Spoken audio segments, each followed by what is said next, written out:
And joining us now on the debate, Stephen Lewis, Canada's former United Nations ambassador and special envoy for HIV/AIDS in Africa. Kelly MacDonald, director of the HIV program at the University of Toronto and a microbiologist at Mount Sinai Hospital. And Peter Singer, CEO of Grand Challenges Canada and director at the McLaughlin-Rotman Centre for Global Health. It's great to have you three around the table today on this World AIDS Day. I want to start by playing a clip. Here is Hillary Clinton at the National Institutes of Health last month, laying down the gauntlet. Michael, roll tape. Our efforts have helped set the stage for a historic opportunity, one that the world has today, to change the course of this pandemic and usher in an AIDS-free generation. Now, by an AIDS-free generation, I mean one where, first, virtually no children are born with the virus. Second, as these children become teenagers and adults, they are at far lower risk of becoming infected than they would be today, thanks to a wide range of prevention tools. And third, if they do acquire HIV, they have access to treatment that helps prevent them from developing AIDS and passing the virus on to others. Now, HIV may be with us well into the future, but the disease that it causes need not be. Stephen Lewis, is that attainable? It's attainable. We now know the preventive interventions that are required. The question is whether there will be the resources to implement what we know, whether there is the political will and the determination to pull it off. Hillary Clinton made the point during that speech that it was the first time ever that the United States had spoken unequivocally and definitively about an AIDS-free generation, and they weren't willing to do that previously because they didn't feel the combination of preventive interventions would work. So now she feels they're there, and I think generally speaking most people agree, but there's a huge gap between understanding how to respond to the virus and getting it done. Do we take her at her word that the United States is capable of leading such an effort right now? No, I don't think that's the case. She ended her speech by a paltry promise of $60 million to be invested in parts of 4 countries. Today, World AIDS Day, President Obama announced $50 million, which he will largely use domestically. He also indicated that they would treat a great many more people with the resources they now have by using them more efficiently.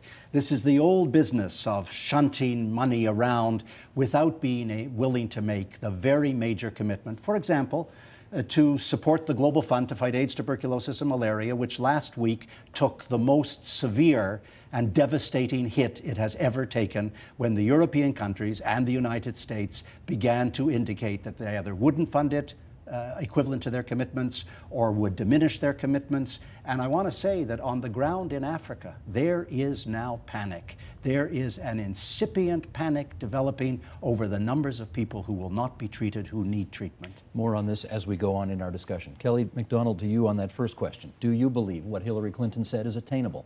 I believe it's attainable, both from the standpoint that we have, and we have for some time, had the tools to achieve 0 new infections.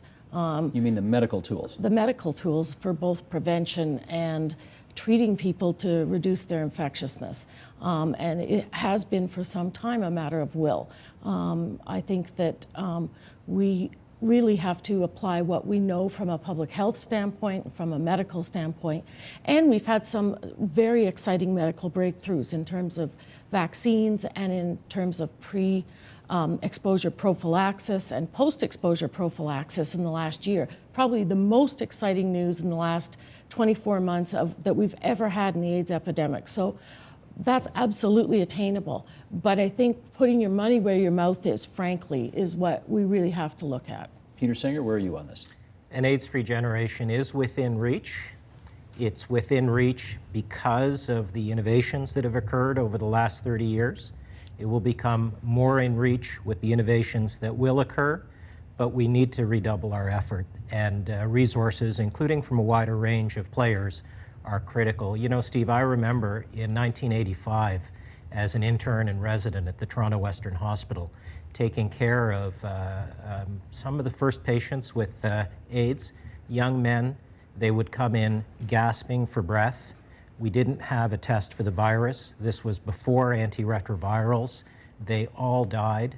I can't tell you what that felt like to take care of patients like that. It was horrible. Powerlessness. And well, even more than powerless, the horror of that human suffering.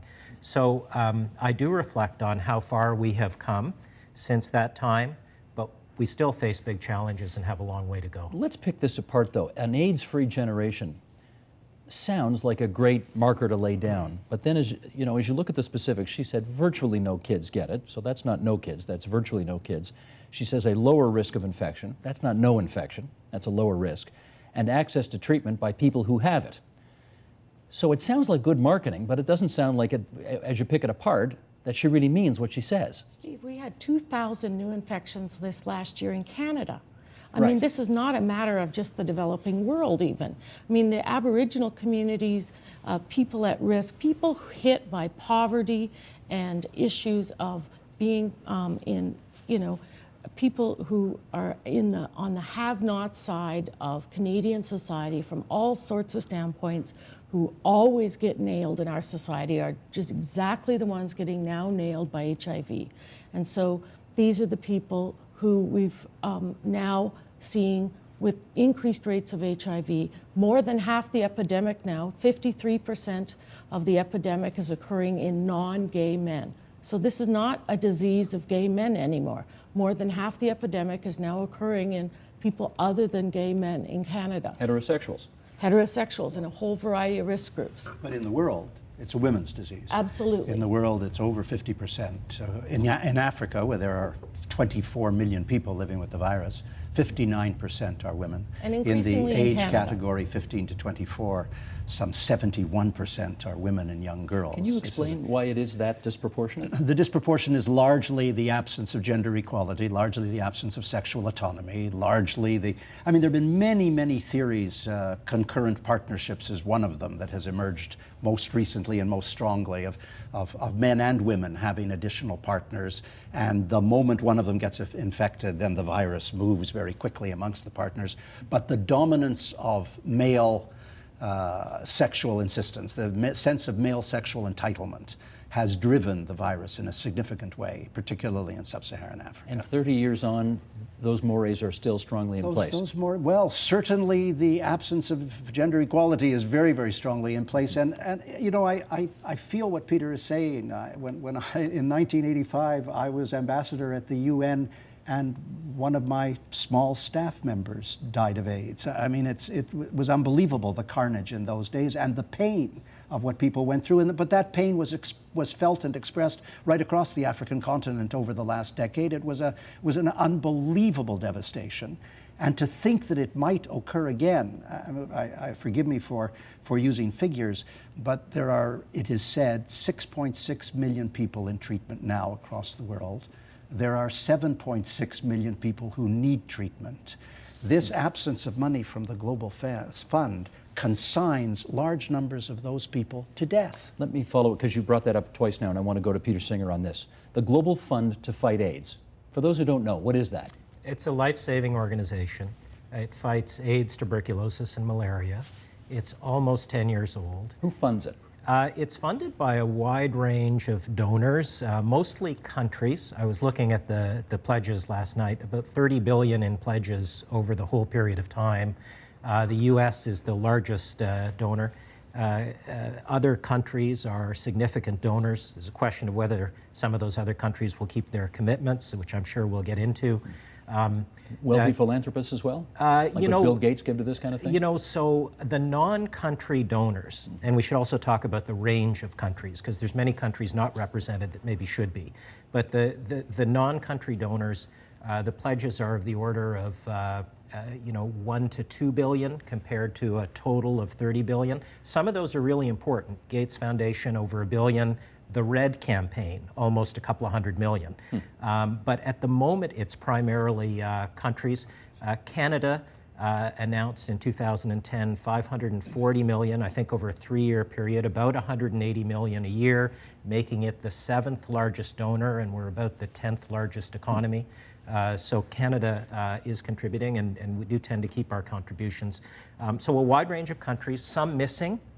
some Middle Who's Eastern not there? Well, I think if you look at the way the world is now, I think even though there are some contributions from some of the oil-rich countries in the Middle East, and there's complexities there, those countries could, maybe should give more. Want to name names?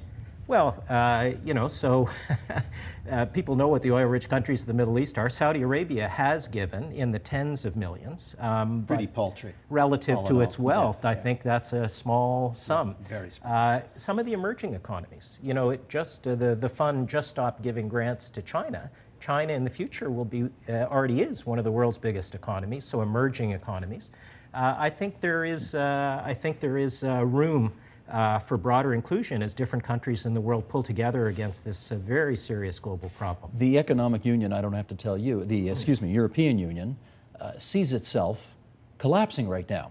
And I know they're behind in their contributions to this global fund, but do you have any sympathy for the fact that they think that they haven't got the money? I'd have more sympathy if they had less money for the wars in Iraq and Afghanistan and Libya, less money to bail out banks, less money for corporate bonuses. I mean, this is a matter of deciding, is global public health a priority? How are you going to choose what you use your money for? And the most improbable set of countries, Germany, Sweden, Holland, Belgium, Denmark, a number of countries you would think would be honoring their commitments. By the way, the commitments were made after the economic downturn. The commitments were made after 2008, 2009. They knew what situation they were in. Greece didn't make a big commitment.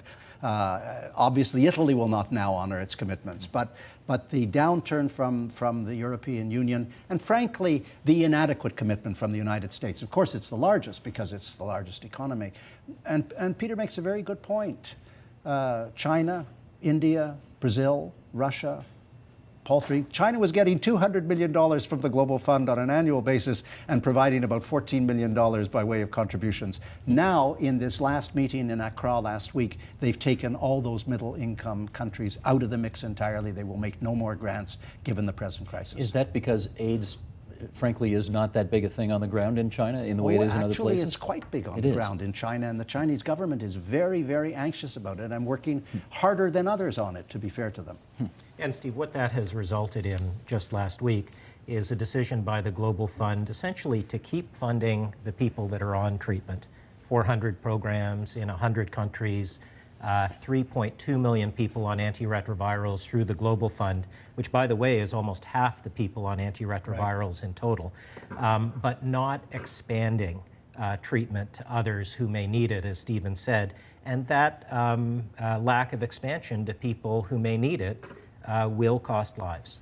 Kelly, let me get you to tell us how things are under your microscope and share with us how far away you think we are from the kinds of scientific discoveries we need to hit Hillary Clinton's target of being essentially an AIDS-free generation. Well, we've made some discoveries in the last 2 or 3 years that clearly are going to help. There was a vaccine, what we call a phase 3 trial in Thailand.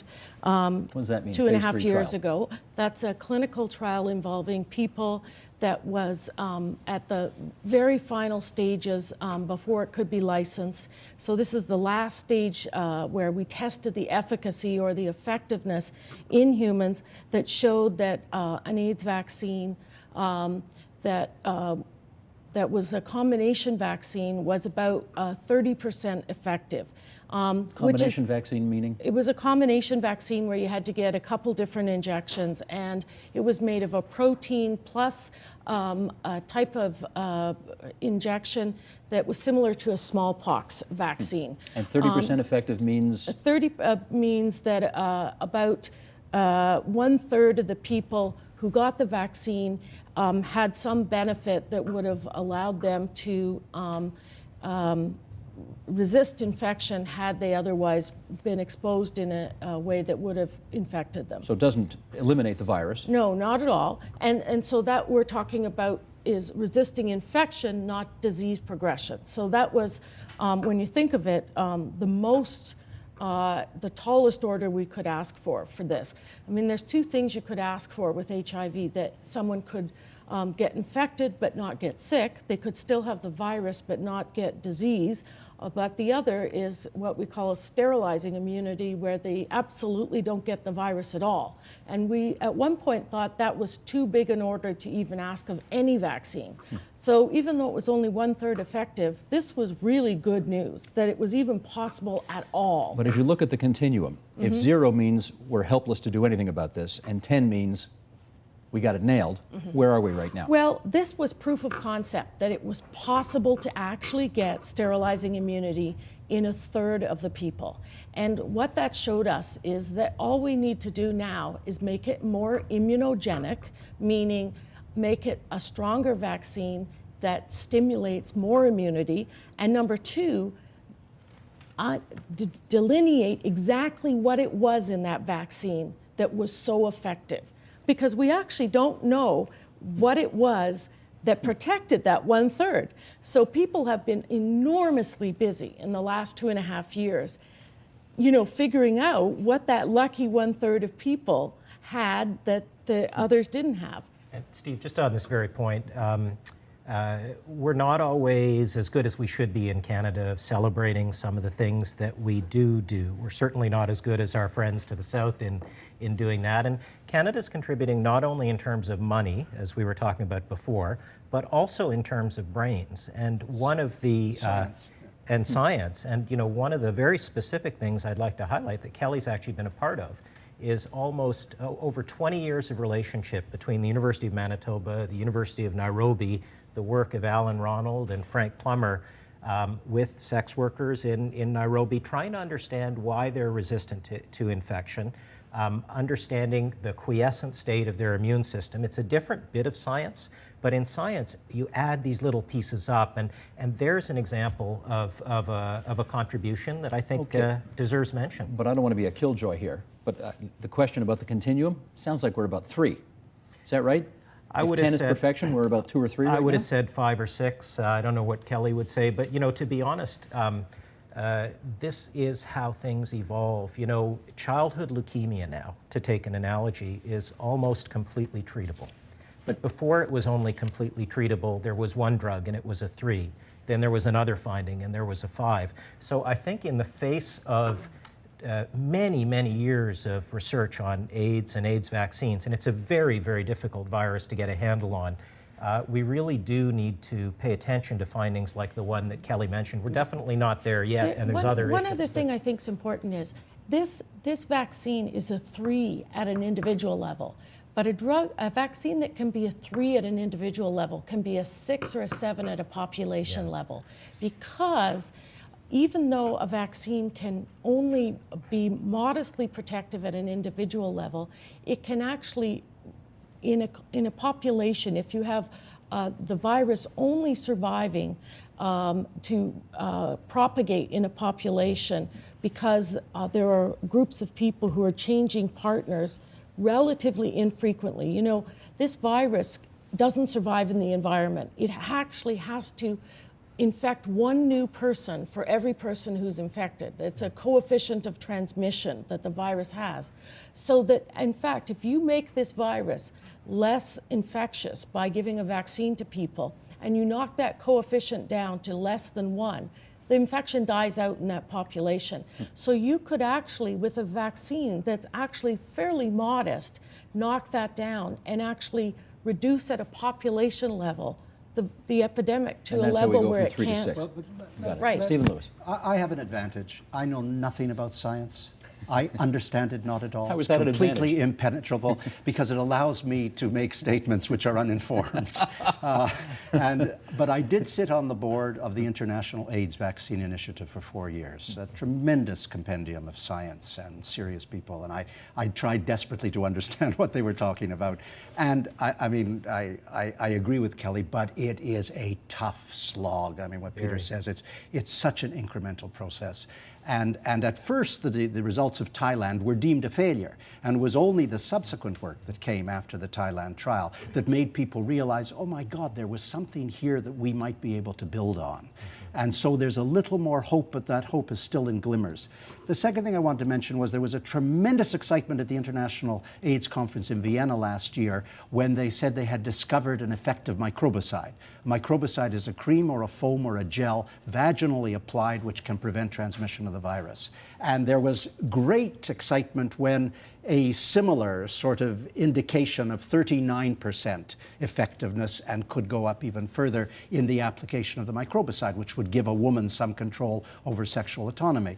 Then in the last few days, using the same component, the same antiretroviral drug that was rooted in this, this success story of last year, again, it was said maybe that was in error, maybe this has to be looked at again. What I'd like to add to the conversation, which I am familiar with, is that I think the biggest single breakthrough is also Canadian. And it comes from Julio Montaner, the head of the BC Centre of Excellence in Vancouver, who in the year 2006 at the International AIDS Conference in Toronto put forward the principle of treatment as prevention.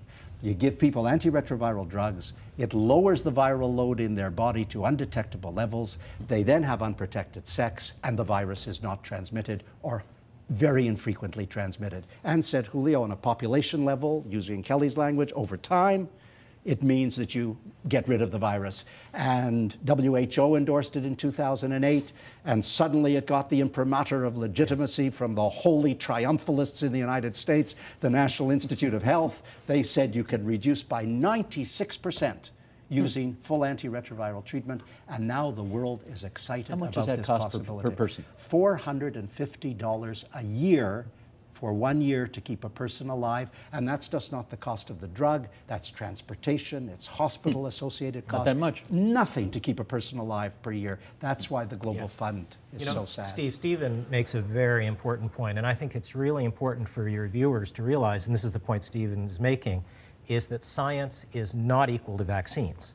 There are many other important preventive treatments, like treatment as prevention, like microbicides, like circumcision, like antiretrovirals themselves. So in a sense, and also behavioral change things. So science has made a very big contribution to things that are making an impact on the ground now, and I think that's important to bear in mind.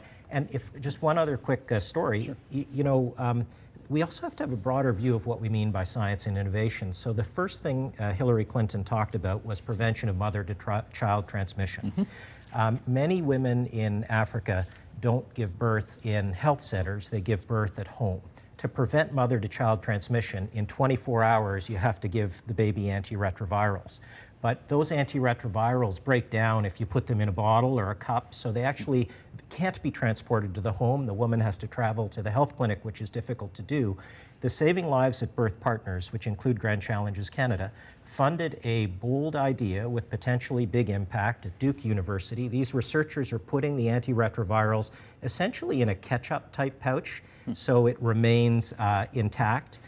They're testing, giving it to the women at home with HIV. How do you who take can it? then, well, they administer it to they give it to their babies. You rip open the ketchup pouch and you just drop it in the baby's mouth. And that's a very effective treatment, but it never reached into the home. So when we talk about science, we've also got to think about bold ideas, simple ideas with potentially big impact, like the ketchup pouch. Peter, that's not going to prevent transmission. That is a component in the prevention of transmission. But the mother must be on antiretroviral drugs throughout the pregnancy, birth, and breastfeeding in order for the child to emerge. But the pills are more stable. The problem was the infant needed liquid. And we still don't have pediatric formulations that are useful, really useful between the age of 0 and 3. We're still working on that. But it should be said to the viewers that the process of what we call preventing vertical transmission, of preventing the transmission from mother to the child, involves treating the mother as well as the child. And by the way, that's the easiest intervention of all. Mothers present at antenatal clinics. You can test them, you can start the treatment, and it is, you'll forgive me for this, but I gotta have a little spasm.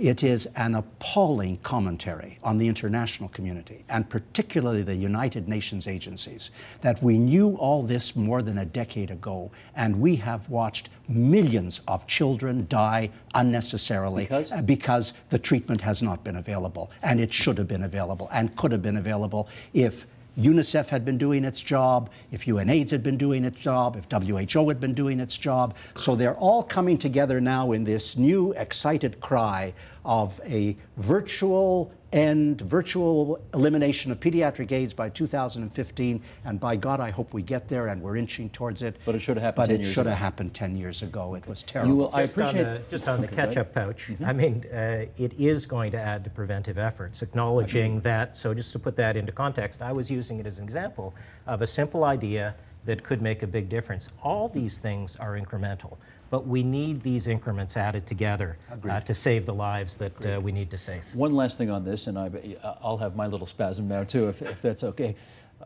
I appreciate that science is more than just vaccines, but you are working on a vaccine, right? Absolutely. How much progress are you making on it? Well, you know, one of our approaches, and having worked for 20-some years in Africa with Frank Plummer and the University of Manitoba in Nairobi, I've worked, obviously, you know, watching a whole generation of Africans, you know, lost to this epidemic. And so my focus in vaccine development has been around two things. Number one, has examined how Mother Nature has given us hints and clues from natural immunity to HIV that we've seen. And that's been the goal of the research that I've done with Frank Plummer and my colleagues in Africa, understanding natural immunity to design vaccines. So the latest approach that we've worked on has used viruses like herpes simplex virus, varicella zoster virus, chickenpox, that go into your body, and what do? Well, they invoke an immune response when you get chickenpox, but they become dormant and they reactivate. Sometimes clinically you get shingles, but actually most people, they reactivate subclinically and boost your immunity without you knowing this. Every once in a while, your whole life, and your body has this immune balance with the virus where it reactivates, your body reactivates immunity, suppresses the virus your whole life. And this is an ecological niche that the virus has maintained. So we have a vaccine for chickenpox that was tested for 25 years in Japan before it was released because they were a little afraid about it giving a vaccine that remains in your body for so long. We've actually capitalized on this. We've put HIV proteins into the chickenpox vaccine, and they have rested for now 2.5 years in the lymph nodes of monkeys and have boosted their immunity to both the monkey version of HIV, and they're now being challenged through the sexual route so that we can recapitulate the real thing. Tell Steve, let's suppose you find that works. Tell Steve how long it would take to bring it to market. Well, you know, we have to prove it in the monkey model, I'm guessing 10 prove years. it in the human model, about a decade. But the good thing is, yesterday, on the day before World AIDS Day, we found out the Canadian government, the CIHR, approved a partnership grant, a team grant between us and the University of Nairobi, so that they will be on the ground at the very first stages, even in the animal trials, testing as our partner this vaccine. So even before this gets to human trials, they will be the co-principal investigators, not tag-alongs. They will be at the scientific helm with us. Okay, and I think that's important. Less than 10 minutes to go here, and I want to, you know what, can I ask you a bit of an uncomfortable question? You are so, I'm going to compliment you as I ask this uncomfortable question. You are so bloody eloquent. And I've heard you speak many times. You know, you're really amazing in the way that you can garner public attention for this cause that clearly is, you know, if not the single most animating thing in your life right now, it's right up there. It certainly is, but, I grant you that. But there are people in Africa who are dying of a lot less than AIDS. You know, they're dying of diarrhea, for God's sakes, and malaria and all other things. And I wonder whether there's a part of you that worries that through all of your efforts, you are singularly focusing on one thing, but all this other awful stuff is happening at the same time. And I've always felt that the focus on AIDS is really important because it complicates everything else if we don't break through. There was a fascinating piece in the Huffington Post by Jeffrey Sachs just a few days ago, and he also wrote an imploring letter to the Global Fund on AIDS, tuberculosis, and malaria, saying, don't you understand that if we don't handle HIV, we're going to compromise all the other Millennium Development Goals? So I think inevitably, I mean, it's like Peter, you really resonated with me, Peter, seeing what he saw in 1985. You view death on a consistent basis over years, and you want to be engaged to stop it. That doesn't mean the world doesn't understand that there are communicable diseases like cancer and, non-communicable diseases like cancer and diabetes and chronic pulmonary and cardiovascular. There are neglected tropical diseases. There are 7 million children under the age of 5 dying every year from entirely preventable diseases.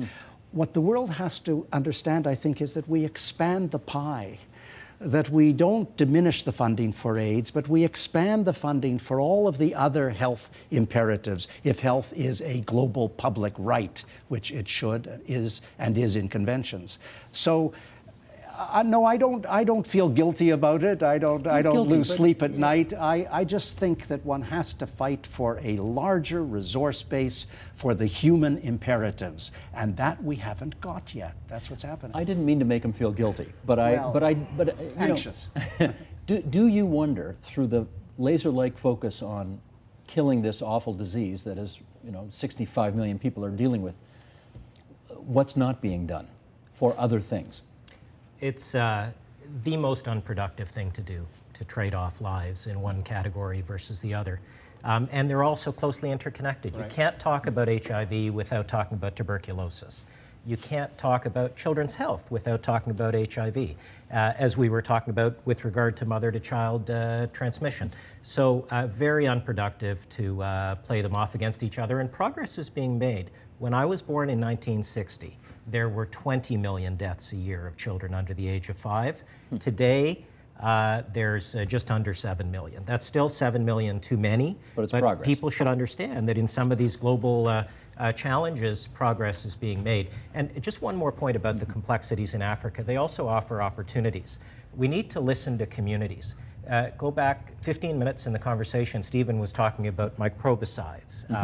And the amazing work of Salim and Abdul Karim in Durban with the antiretroviral-based microbicide that cut transmission between sexual partners, and then the recent finding of another microbicide, same microbicide that didn't. Well, the difference between those two trials, and I don't know if this is actually the difference between the findings, was that the Abdul Karims listened to the community in Villandella where they did their research. And the community said, give us the microbicide before sex on an as-needed basis, not every day like was done in the US trials. That difference in dosing could, I'm not saying it does, but could very well account for the difference in results. And the point here is that on the ground in Africa, it's important, critical, to listen to communities, as the Abdul Karims did. I was in Villandella. I met those communities, and I know how deeply engaged they were with the science. I got a minute and a half left. Hang on a second. You know what? Can you? Sure. You got to indulge me here, because we got a minute and a half, and I got to get this on here. This is from the white paper that came out just the other day, and Casey helped publicize this. We found out 1 in 120 adult Torontonians are estimated to be HIV positive. 1,000 new HIV infections in Ontario every year. And from 2003 to 08, the number of people living with HIV/AIDS in Ontario grew by 31% and is still rising. How is this possible in the modern 21st century province of Ontario that we're still getting numbers like this? It's going up in the United States and Japan and in the United Kingdom. It's inching up compared to the huge rises in a place like Russia. Why? We don't learn anything? Well, it's simply because transmission is happening by and large, as Kelly pointed out early on, in the heterosexual transmission, where people aren't wearing condoms and are having unprotected sex, and it's happening, and they're not listening to all of the messages that we think we're getting out to the world. My last patient who transmitted was a guy who basically said that he usually had protected sex, but you know what? He was depressed. His mother had died 6 months before. He used crystal methamphetamine and didn't realize that your inhibitions went south completely and had unprotected sex with a new partner. got HIV. That's the reality these days. And you know, much of HIV acquisition is associated with recreational drugs and alcohol use, whether it's whatever population it's in.